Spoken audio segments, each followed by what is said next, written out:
춘밤, 조용한 마을 밀크릭에서 기독교인 여성과 이웃 무슬림의 아들 사이에 충격적인 관계가 통제불능 상태가 되어 끔찍한 살인으로 번졌습니다. 금지된 사랑처럼 보였던 것이 그녀의 남편이 직접 나서기로 결심했을 때 치명적인 것이 되었습니다. 이것은 예상치 못한 로맨스 때문에 비극적으로 삶이 끝난 20세 청년 제인 오말의 이야기입니다. 조용한 마을 밀크릭에서 제인 오마르는 가족과 신앙에 대한 헌신으로 눈에 띄었습니다. 그의 삶은 가족이 레바논에서 이민 온 이후 그에게 부과된 기대에 의해 규정되었습니다. 부모님인 에일리와 어머니 이름에 세심한 감독 아래 자란 사인은 전통과 엄격한 이슬람 교리 준수에 깊이 빠져 있었습니다. 어린 시절부터 그는 부모님이 운영하는 작은 할랄 식품 가게에 일을 도우며 열심히 일하는 것의 가치를 배웠습니다. 하지만 그의 성실한 겉모습 뒤에는 대부분 기독교인인 공동체에서 소수의 무슬림 중 한 명으로서 고립감과 혼란감을 숨기고 있었습니다. 그는 종종 자신이 이방인처럼 느껴졌습니다. 사인은 가장 친한 친구들에게조차 자신의 외로움에 대해 거의 이야기하지 않았습니다. 그를 멀어지게 한 것은 단지 종교적, 문화적 차이만이 아니었습니다. 더 깊은 무언가가 있었습니다. 설명할 수 없는 감정적인 공허함이었습니다. 비록 예의 바르고 강한 직업윤리로 알려져 있었지만 사인은 특히 여성 문제에 있어서 이해받지 못한다는 느낌과 씨름했습니다.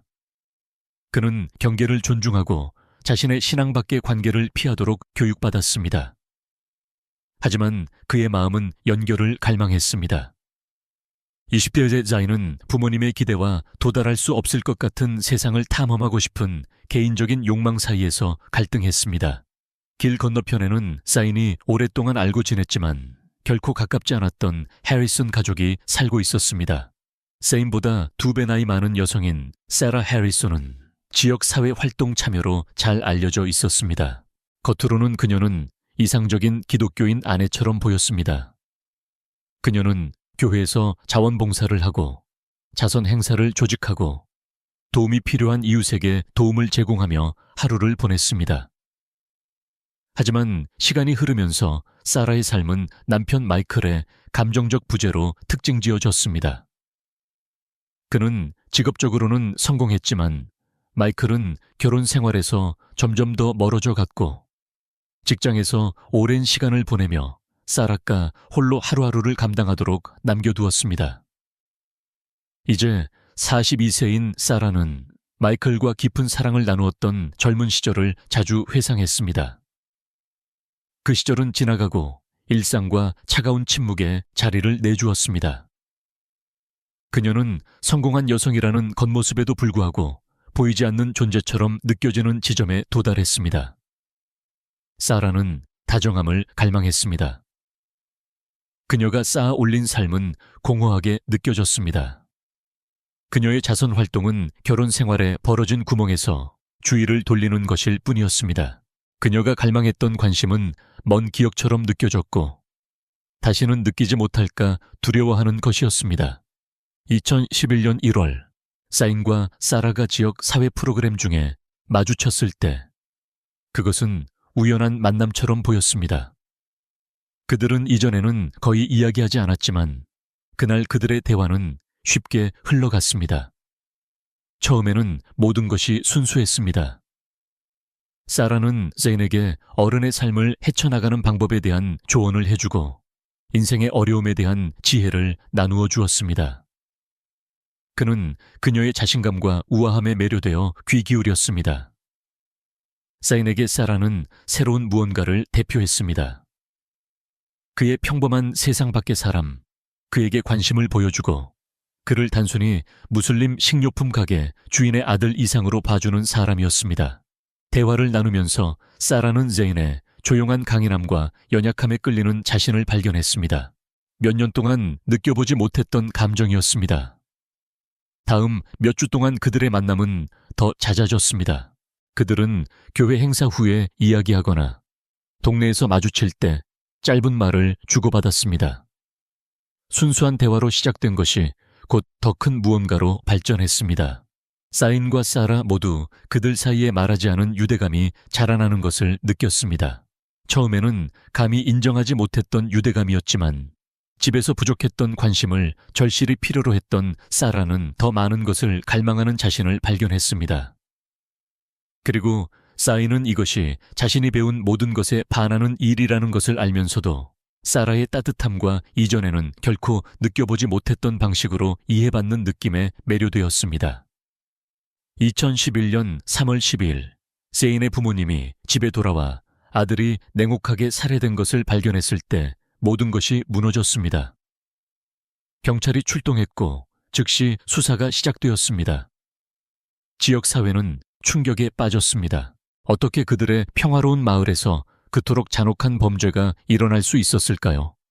사건이 어떻게 발생했는지 되돌아보면 2011년 2월 중순까지 세인과 사라의 비밀스러운 만남은 더욱 강렬해졌습니다. 그들은 의심을 피하기 위해 일회용 전화기를 통해 메시지를 교환하며 사적으로 연락하기 시작했습니다.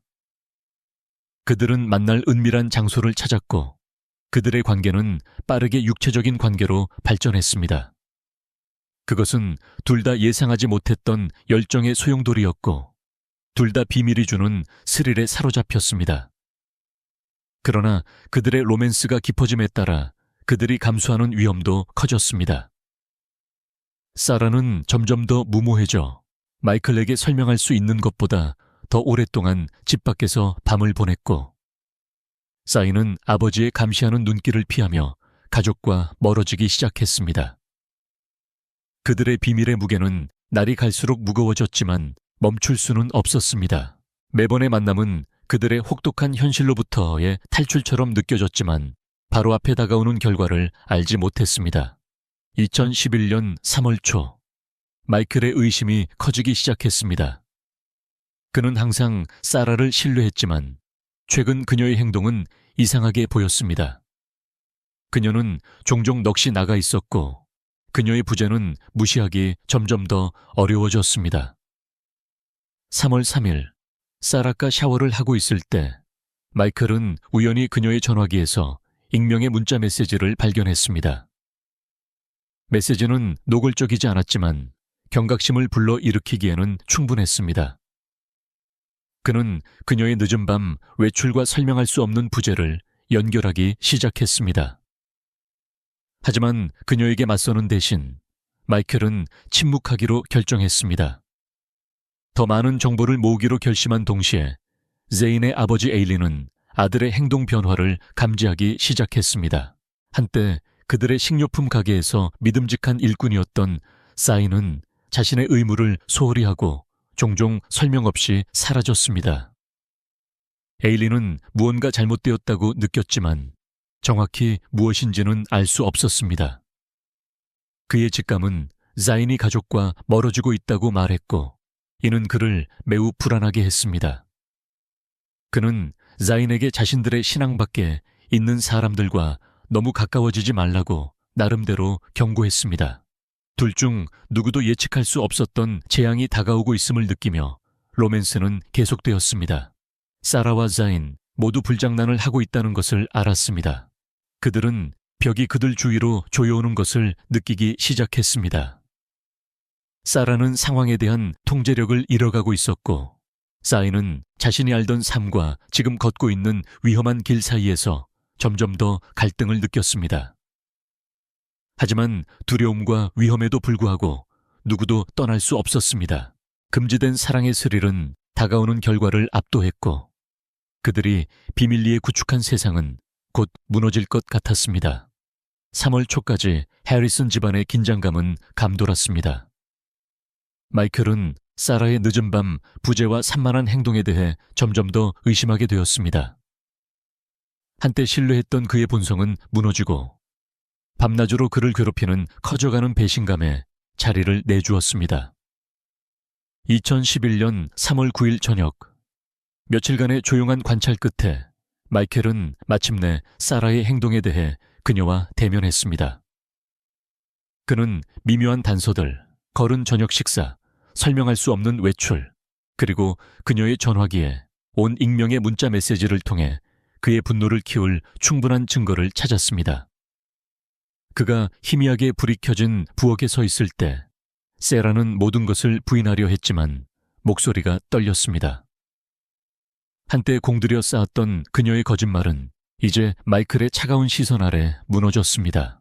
사라가 상황을 수습하려고 했지만 이미 손상은 입혀진 후였습니다. 당황한 그녀는 설명을 더듬거렸지만 마이클은 이미 결심을 굳혔습니다.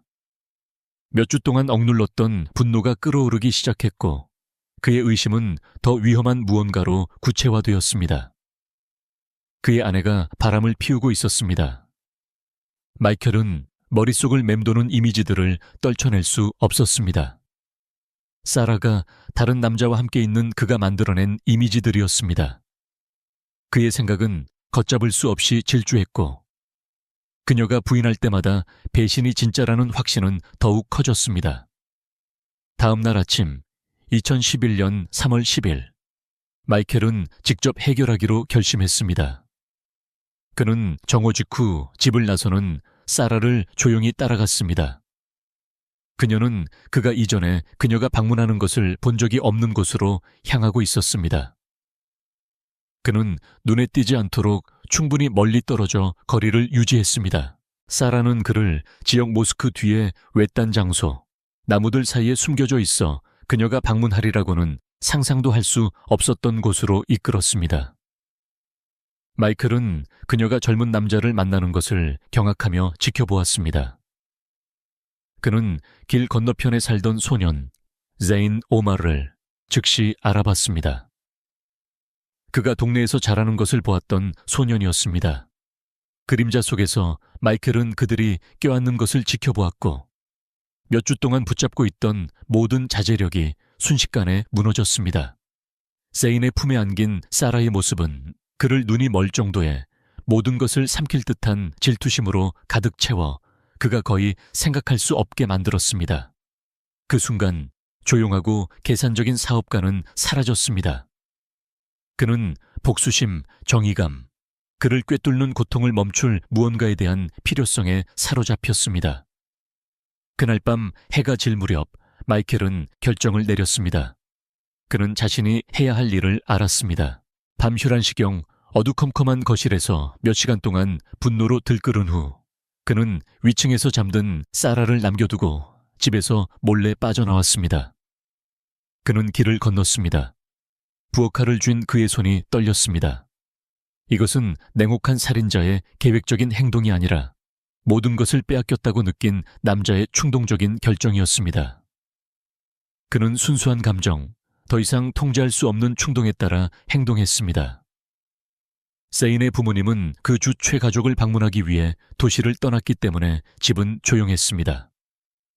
마이클은 잠기지 않은 뒷문을 통해 들어가 어두컴컴한 부엌으로 발을 들여놓았습니다. 공기 중에는 여전히 냉장고의 희미한 소리가 감돌았습니다. 정적을 깨는 유일한 소리였습니다. 집 안 깊숙이 들어갈수록 그의 발걸음은 자신의 귀에 메아리 쳤습니다. 심장이 미친 듯이 뛰었습니다. 다가오는 위험을 알지 못한 사인은 거실에 있었고 아마도 사라와의 또 다른 비밀스러운 만남 후 쉬고 있었을 것입니다. 미켈이 나타났을 때였습니다. 사인은 그 자리에 얼어붙었고 얼굴에는 충격과 혼란이 뒤섞인 표정이 떠올랐습니다. 남자들은 분노에 찬 말을 주고받았지만 둘 다 가슴속의 천둥 같은 고동소리 때문에 서로의 말을 제대로 들을 수 없었습니다. 마이클의 비난은 뒤죽박죽이고 광적으로 쏟아져 나왔고 사인은 자신이 아는 유일한 방법으로 설명하며 상황을 진정시키려 했습니다. 하지만 그들의 말은 귀에 들어오지 않았습니다. 마이클은 이해를 구하지 않았습니다. 그는 설명을 들으러 온 것이 아니었습니다. 뒤따른 것은 혼돈이었습니다. 다툼은 빠르게 격화되었고 격분한 마이클은 사인에게 달려들었습니다. 칼이 희미한 빛 속에서 번쩍였습니다. 싸움은 짧았지만 잔혹했습니다. 사인은 자신을 방어하려 했지만 마이클은 너무 멀리 가 있었습니다. 분노로 흐려진 그의 시야. 그는 계속해서 찔렀습니다. 자인이 몸이 차가운 바닥에 쓰러질 때까지 이전 것보다 더 깊게 매번 찔렀습니다. 그의 주위에는 피 웅덩이가 생겼습니다. 한때 평화로웠던 집은 이제 상상할 수 없는 공포의 현장이 되었습니다. 집안에 다시 침묵이 찾아왔을 때에야 마이클은 자신이 무슨 짓을 했는지 깨달았습니다. 그는 여전히 손에 칼을 쥔 채 제인의 생명 없는 시신 위에 서 있었습니다. 피가 바닥에 뚝뚝 떨어졌습니다. 시간이 느려지는 것 같았고 잠시 마이클의 정신이 멍해졌습니다. 상황의 현실감이 아직 와닿지 않았습니다. 그는 한때 무해하다고 생각했던 소년 제인을 내려다보았습니다. 그리고 이제 그는 그의 발치에 죽어 누워 있었습니다. 생각 없이 마이클은 제인의 시신 옆에 칼을 던지고 집 밖으로 뛰쳐나갔습니다. 자신의 집으로 길을 건너 돌아가는 동안 심장이 가슴속에서 미친 듯이 뛰었습니다. 그는 멈춰서서 생각하지 않았습니다. 손에 묻은 피를 닦으려고 멈추지도 않았습니다. 그가 아는 것은 단지 떠나야 한다는 것뿐이었습니다. 자신이 저지른 일과 최대한 거리를 두어야 한다는 것이었습니다.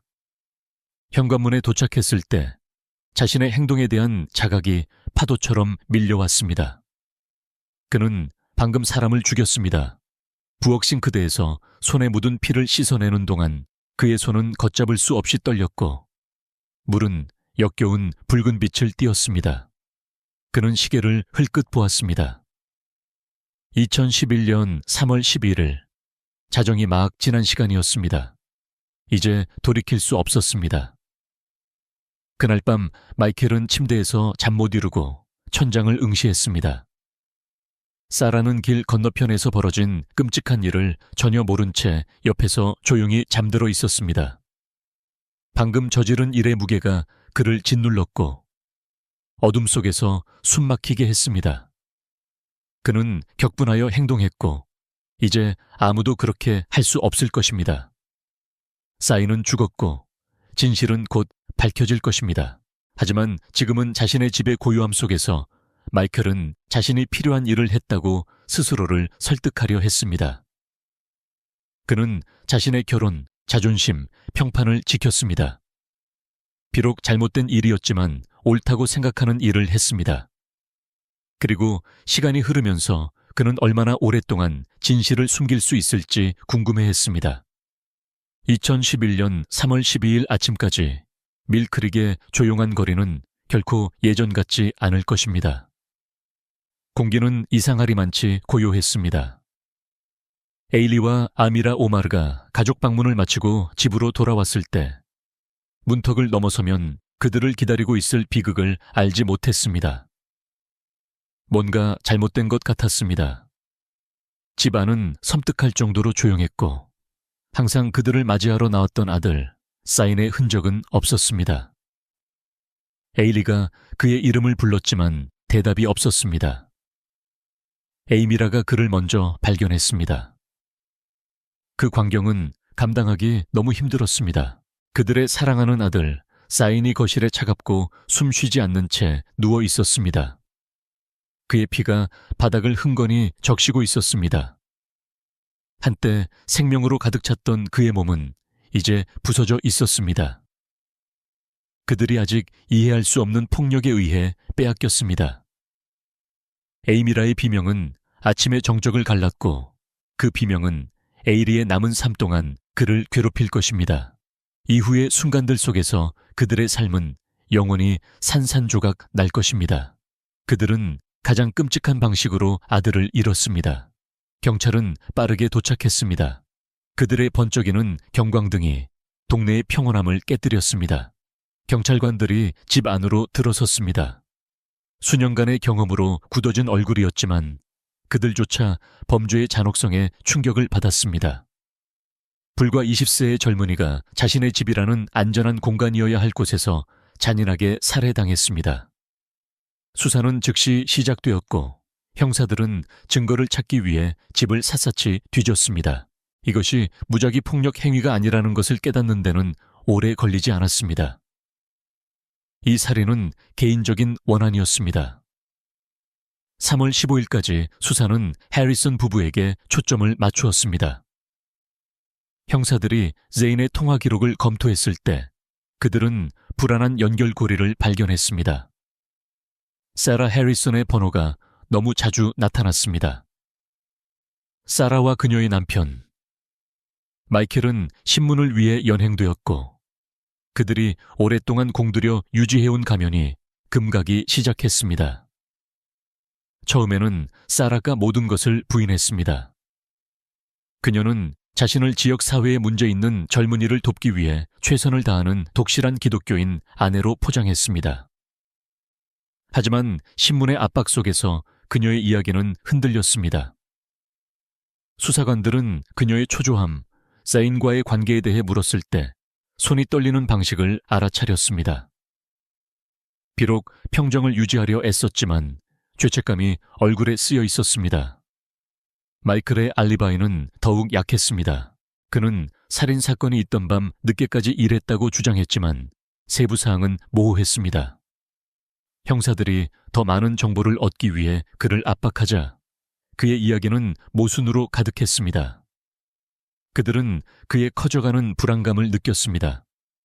그가 그들에게 말하지 않는 무언가, 그가 필사적으로 숨기려 하는 어두운 무언가가 있었습니다. 3월 18일까지 사라와 제인 사이의 불륜에 대한 모든 진실이 드러났습니다. 형사들은 몇 달 동안 비밀로 유지되었던 금지된 관계의 진실을 짜맞추었고 이제 만천에 공개되었습니다. 한때 그토록 긴밀했던 지역사회는 뿌리부터 흔들렸습니다. 독실한 기독교인 사라 해리슨이 길 건너편에 젊은 무슬림 남성 제인 오마르와 바람을 피웠습니다. 아무도 예측할 수 없었던 스캔들이었습니다. 소문은 들불처럼 퍼져나갔습니다. 어떻게 그런 보수적인 마을에서 이런 일이 일어날 수 있었을까요? 배신감은 모두에게 느껴졌습니다. 친구, 이웃, 심지어 항상 사라의 자선 활동에 감탄했던 교회 신도들까지도 말입니다. 사라는 악의적인 소문의 대상이 되었고 한때 그녀를 존경했던 마을은 이제 그녀에게 등을 돌렸습니다. 모두가 불륜에 대해 이야기했고 사라의 평판은 폭로의 무게 아래 무너졌습니다. 한편 제인의 가족은 아들의 살해와 불륜의 수치라는 이중 타격에 대처하기 위해 애썼습니다. 항상 가족을 부양하기 위해 열심히 일했던 자랑스러운 남자. 에이린은 아들을 보호하지 못한 자신을 탓했습니다. 그는 살인 전 몇 주간의 일을 마음속으로 되짚어보며 사인과의 모든 상호작용에 의문을 제기하고 무엇을 놓쳤는지 좀 더 주의 깊고 경계했다면 어땠을지 자문했습니다. 어쩌면 그는 이것을 막을 수 있었을지도 모릅니다. 이미 외아들을 잃은 슬픔에 잠긴 에임이라는 이제 아들이 그들이 가르친 모든 것에 반하는 불륜에 연루되었다는 사실을 받아들여야 했습니다. 배신감은 깊은 상처를 남겼습니다. 그녀는 항상 사인이 그들의 신앙과 전통을 존중하는 착한 아이라고 믿었습니다. 이제 그녀는 그가 결국 그의 죽음으로 이어진 비밀스러운 삶을 살았다는 사실을 받아들여야 했습니다. 3월 25일 수사는 중요한 전환점을 맞았습니다. 법의학 감식 결과 범죄 현장에 남겨진 칼에서 지문이 발견되었고 그 결과는 마이클 해리슨을 직접적으로 지목했습니다. 이것은 마이클의 약한 알리바이와 늘어나는 물리적 증거와 함께 형사들에게 필요한 마지막 증거 조각이었습니다.